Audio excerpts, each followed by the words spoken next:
Hello again, and in this video we are going to take a look at bringing in our player controller and having that act as the target in our scene, and we're also going to create a weapon to be able to shoot at the agent cube that we have in the scene now and apply some damage to it.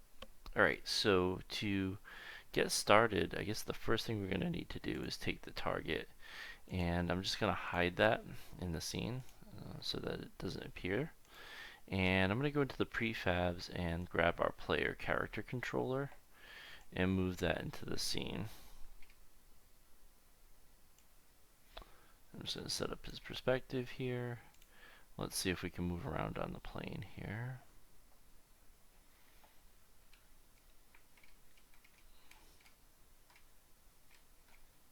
And we can move around. Great.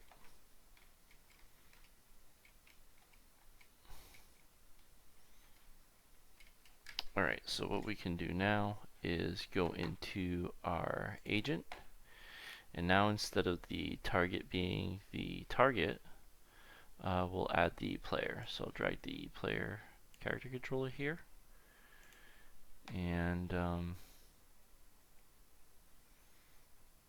when this jumps in, get started.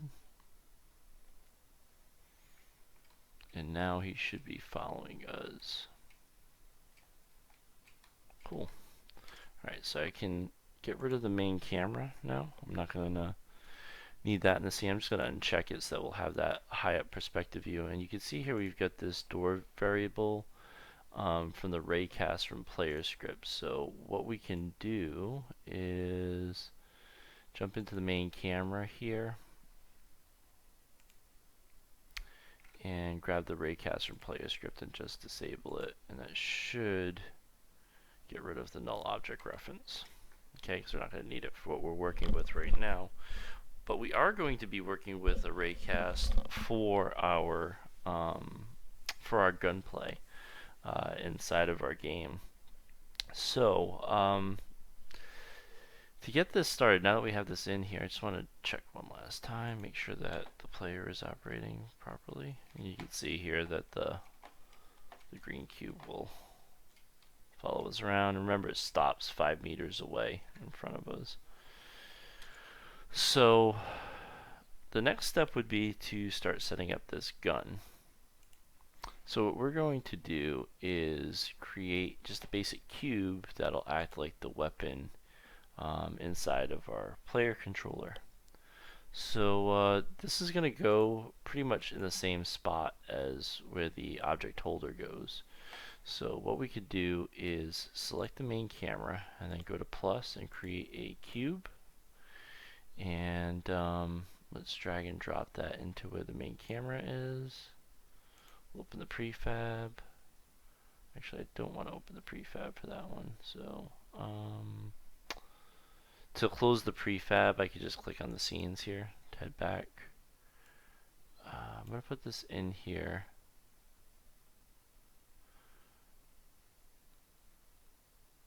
Oh, let's, I guess, just restructure it in here. So select the main camera and create the cube here. And I'm going to put it where the main camera is. And I'm going to try to get the front view here. Looks like this is going to be our front. If we select the camera, we should see it up above here. And if you look at the camera view, you should... Oh, I've got the camera selected, not the cube. I want to select the cube. Make sure you're not moving the camera around. So I got the cube selected. And if I move it forward and then select the camera, we should see that the cube shows up there. And what I'll do is I'll narrow this down in the axes here. I've got the cube selected again. The camera selected. I want the cube. So move it forward, and I want to select the cube and kind of just scale this down. I was accidentally scaling the camera there. what we're going to do is just make a placeholder object for the gun. And I should be able to move this up a bit. Back here. And if I select the camera, we should see it inside of our scene here, which is great. Okay, so we've got our placeholder. I'm going to change the name of this cube to placeholder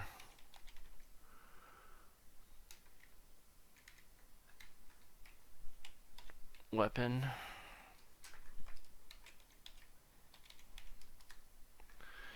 And what we'll do is we will head back out to the scene. And if I hit the play button now, we should see that we're walking around with this weapon now. Cool. Now what we'll do is we'll create some sort of crosshair object on the screen using the canvas UI. So I'll go up to the hierarchy and hit the plus key. And I'm going to go to UI and then image. And what that should do is create a box here. And what I'll do is call this crosshair.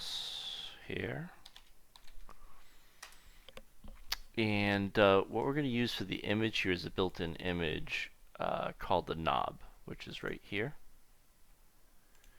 And you can see it creates a large circle inside of the screen. Alright, so I'm going to change the width of this to like 8, that's 5, 8, and 8 for the height. And I'm going to put it in the middle of the screen by setting the position X to 0 and the position Y to 0. So you should see that there's this white circle now in the middle of the screen. What we can then do from there is, if you want, you can change the color of this so that it shows up a little bit better. Okay, and that's what our player will actually use to aim. Okay, now we could put the script for the weapon on the weapon, but what we'll end up doing is, just like we did with the raycast from player script, we'll create a raycast from the camera that aims down from the middle, so that when the player is aiming, they're using the crosshair in the middle of the screen and the gun is firing. Now you could create shooting mechanics in a variety of different ways. You can actually fire projectiles from the weapon and have the physics engine enact forces on them like gravity, so that you get like trajectory and that sort of thing as well. This is just one example of how you can produce some sort of shooting or attacking mechanic inside of your game and not have to rely on like animation or colliders or actual physical projectiles being fired throughout your scene. Each has its pluses and minuses, but this is just one example of how to do that. So what we're going to end up doing is setting up a raycast for the weapon that fires right down the middle. Okay. Alright, so getting back to it, what we'll do is we will jump into our scripts here, and I'm going to create a script here, and we're going to call that script weapon script.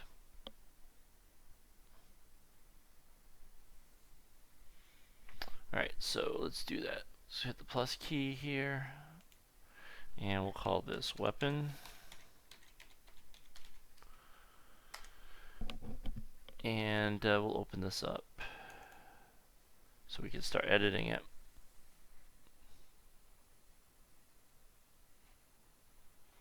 Alright, so we have the basic weapon script open here. And there's going to be a couple of different things that we're going to need for our weapon to start off with. I think the first thing we'll create is a float. So it's going to be a public float, and we'll call this weapon damage.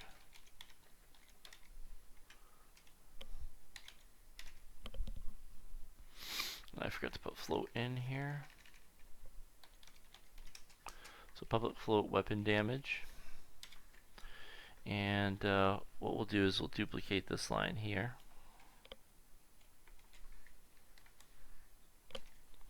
And we'll create another one for weapon range.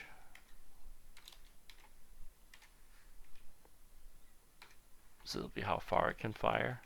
So the weapon damage, we'll start this off equal to 10.0f, and then the weapon range, we'll set this equal to 50. We'll also have a value for hit force. We'll apply some force to the object to get some sort of reaction. And hit force we will set to a default value of 200 for now.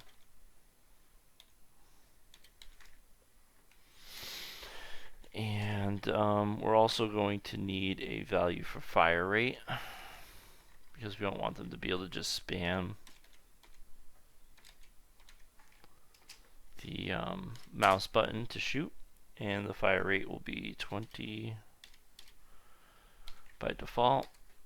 And then we'll have one more here. We'll call this next fire. This will be time until we can fire again. And I'm going to set this equal to 0.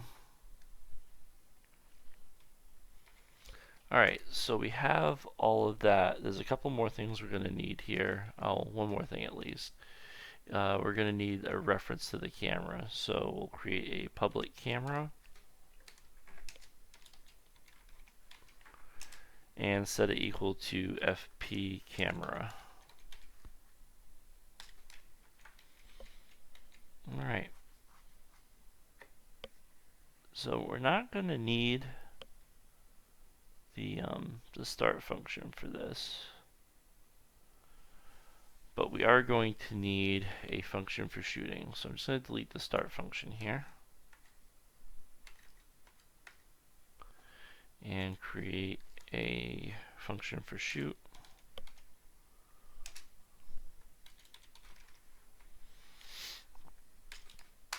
And in the function for shoot here, what we'll do is we'll create a raycast. So the first thing we need for the raycast is a raycast hit. We'll call this hit. And then we'll create an if condition here. And in this if condition, what we'll do is we'll say physics.raycast.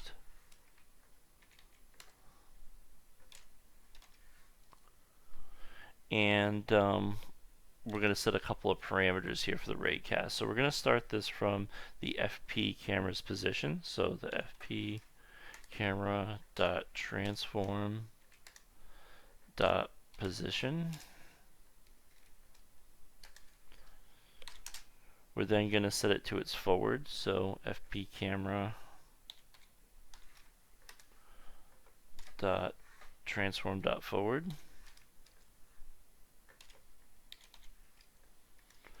And the next thing will be our out for a hit. And we're also going to want a distance, which will be our weapon range. Oops, I already had some curly braces there for it. Okay, so we have the if statement created. What we'll then do is we'll check to see if we hit the enemy. So what we'll do is we'll go if hit dot transform dot game object dot tag is equal to enemy. Then we're going to do this. Which is going to be, we're going to apply some damage to it, which we'll do in a later script.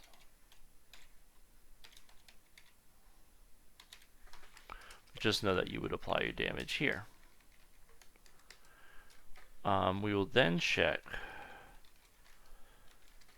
to see if the object's rigid body is null. So we'll say if hit dot rigid body is equal is not equal to null. I'm sorry, not equal to null. Then what we'll do is we'll apply some force to it. So we'll say hit dot rigid body dot add force, and what we'll do is we'll take the reverse. We'll say hit dot normal, and we'll reverse it by saying negative hit dot normal. And then we'll multiply that by our hit force, which we defined up above. Alright, so now that we have the function, we just need to call it based off of player input. And just remember, we always check for inputs inside of an update function. So we'll create our if statement. And we'll say if input dot get button down, and the button we're going to be looking for in the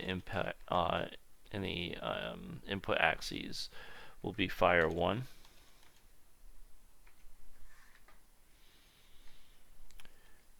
Then what we're going to do here is call the shoot function. Now, calling the shoot function is all well and good, but if we keep clicking the button, it's just going to spam it over and over again and keep applying, infinite amounts of damage and also force to the object that we're shooting.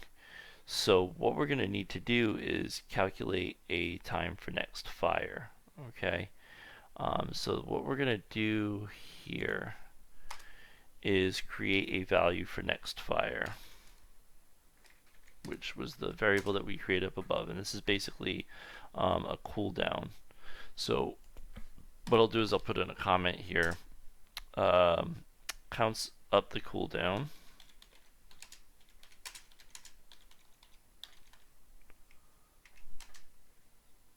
to next fire. Alright, so next fire is going to equal time.time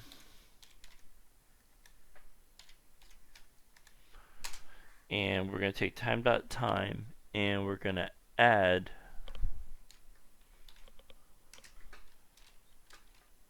one to it and then divide that by our fire rate.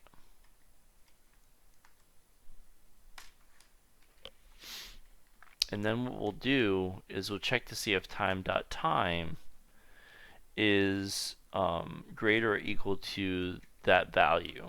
So we'll put in another condition here, and time.time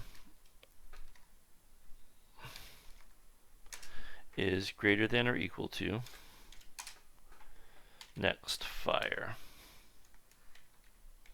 So that'll keep us from being able to spam onto this button. Alright, so we should be able to save this. So I just saved it real quick, and I'll head back to Unity. And what I'm going to do is select our placeholder weapon and drag and drop our weapon script onto that placeholder weapon, which is right here. And it needs a reference to the FP camera, so I'm going to drag the FP camera that's nested within the prefab into that. Alright, now nothing's going to happen when we fire into our scene, and you'll see we got all of our default values here. So what we need to do is we need to tag our target, or our agent cube, not our target, our agent cube as our enemy. So I don't think we have an enemy tag yet, so we'll add one.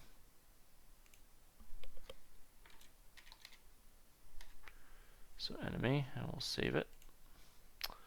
And then we'll go back to our agent and tag him as enemy. And in our script, I just want to make sure enemy is spelled the same, and it is. So if I hit the play button now and I fire at this guy with my gun, we should be seeing some results, but the problem is I never put a rigid body on that agent, so he needs a rigid body so that we can add some force to it. So I'm going to add component, and I'll jump down to physics and add the rigid body to it. And we'll give this another try here.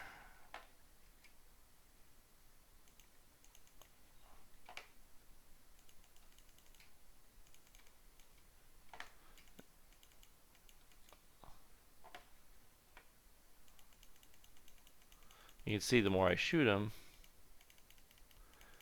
it pushes him back.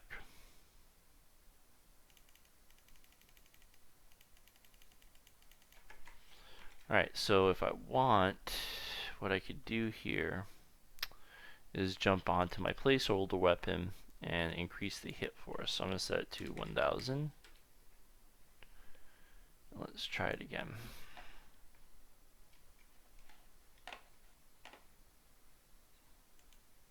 You can see now we're really seeing that knockback. Cool.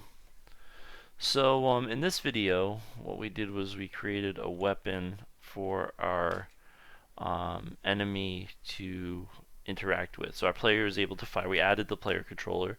We added the weapon that our player is able to fire our enemy, and we can see that it's it's connecting with our enemy. In the next video, what we'll do is we'll add a health to the enemy.